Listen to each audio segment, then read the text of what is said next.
সাধুর সঙ্গে আপনি যখন থাকবেন, বৈষ্ণব তার নিকটে যখন যাবেন, সে কখনো বিষয়ের কথা বলবে না।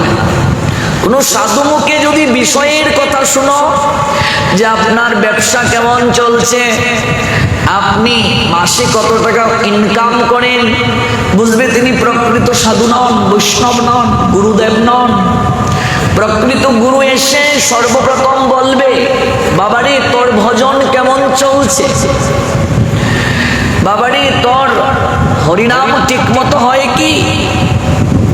প্রকৃত গুরুদেব কখনো এই কথা বলবেন না যে কয় মন ধান পেয়েছো বাবা, ফসল যে করলে, এবছর কেমন ব্যবসায় টাকা আসলো। এটা গুরুদেবের বৈশিষ্ট্য নয়, এটা সাধুর বৈশিষ্ট্য নয়। প্রকৃত সাধু আমাকে ভজনের মার্গ দর্শন করাবেন। সাধু সঙ্গে থাকা মানে ভগবানের সঙ্গে থাকা। সদা হয় কৃষ্ণ প্রসঙ্গ, কৃষ্ণ সঙ্গে বাস করবে। আর সাধুর সঙ্গ থেকে যদি কেউ বঞ্চিত হয়, মায়ার সঙ্গে থাকবে সে। আর মায়া থেকে সাধারণ ব্যক্তি কখনো নিজেকে সরাতে পারবে না, সম্ভব নয়, চাকচিকানি কথা নয়। দেবর্ষি নারদ লীলা করে দেখিয়ে দিলেন মায়ার শক্তি কেমন। 10 হাত দিয়ে তিনি ধরে রেখেছেন আমাদের। ভগবান নিজেই বলছেন, শোনো অর্জুন, আমার এই মায়া ত্রিগুণাত্মিকা, এই জন্য তার হাতে ত্রিশূল। ত্রিগুণাত্মিকা আমার এই মায়া, সপ্ত রজ তম 3 গুণ এই শূল, ত্রিশূলের মাঝে। ত্রিশূল 3টা দুঃখের প্রতীক, আধ্যাত্মিক, আদি ভৌতিক, আদি দৈবিক। আমার এই মায়া ত্রিগুণাত্মিকা, সহজে কেউ এই মায়া থেকে নিজেকে কেউ সরাতে পারে না। আমি যদি কাউকে কৃপা করি, তাহলেই কেবল সে এই মায়া থেকে নিজেকে নিষ্কৃতি করতে পারে।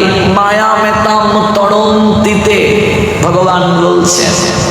কিন্তু সরাসরি ভগবান তো কাউকে কৃপা করেন না, সেই কৃপাটা গুরু বৈষ্ণবের মাধ্যম দিয়ে করেন ভগবান। মায়ার শক্তি দেখুন কেমন। দেবর্ষি নারদকে নিয়ে একবার গোবিন্দ লীলা তত্ত্বামৃত আস্বাদন করে চলছেন।